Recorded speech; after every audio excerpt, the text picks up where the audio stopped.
think that the biggest change in the last decade or so is that brands can't interrupt people anymore. So it used to be that people had a handful of choices on television and brands would interrupt them and people would be tolerant of that.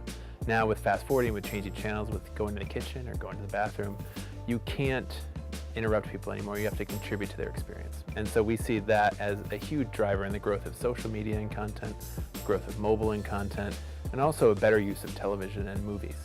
So we think that content itself needs to be entertaining or useful. Qualcomm, in particular, their product called Snapdragon, which is their chipset that powers a lot of mobile phones and tablet devices, they came to us and said, how can we do product demo videos that people would actually care about? And that is probably one of the hardest briefs you can ask for, because product demo videos are so boring and so stale, and getting people to actually watch something is almost impossible without interrupting them.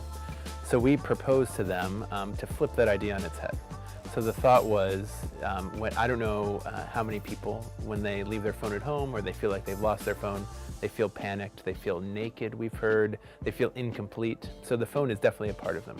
So we thought, why not play on that and create something we call Lifeline.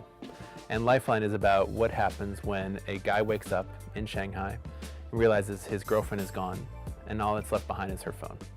And through about a 30-minute piece of content, we realized that he has to go through different features and functions of her phone to unlock and understand where she is or who she is. No spoiler alerts. But the point is that the phone and the chipset in particular became the hero of the piece.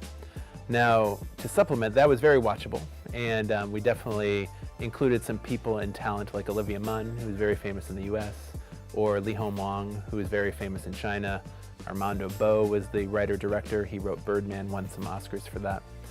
But we knew people would watch it, but we wanted to make sure they would actually understand it was from Qualcomm. So what we did is we did just like any of your favorite shows like Game of Thrones or House of Cards, we did a behind the scenes.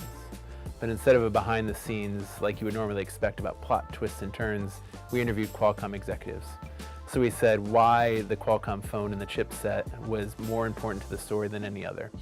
And we found that about 1/3 of people who watched the film, which was in China, including China, about 10 million people, about 1/3 of the people actually watched the behind the scenes to understand that it was from Qualcomm. So it was a pretty powerful piece of content together, but also separately.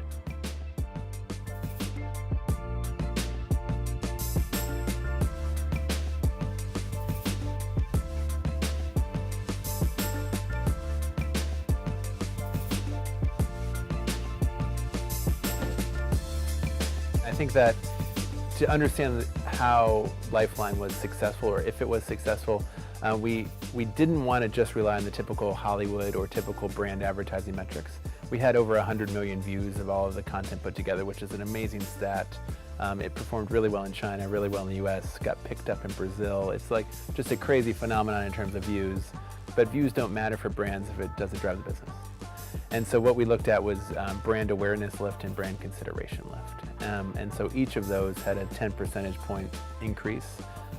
One was 10 and one was 11% percentage point increase. And that drove consideration, drove people into stores. Most importantly though, it drove phone manufacturers like Xiaomi or Samsung to want to pick up the chipset.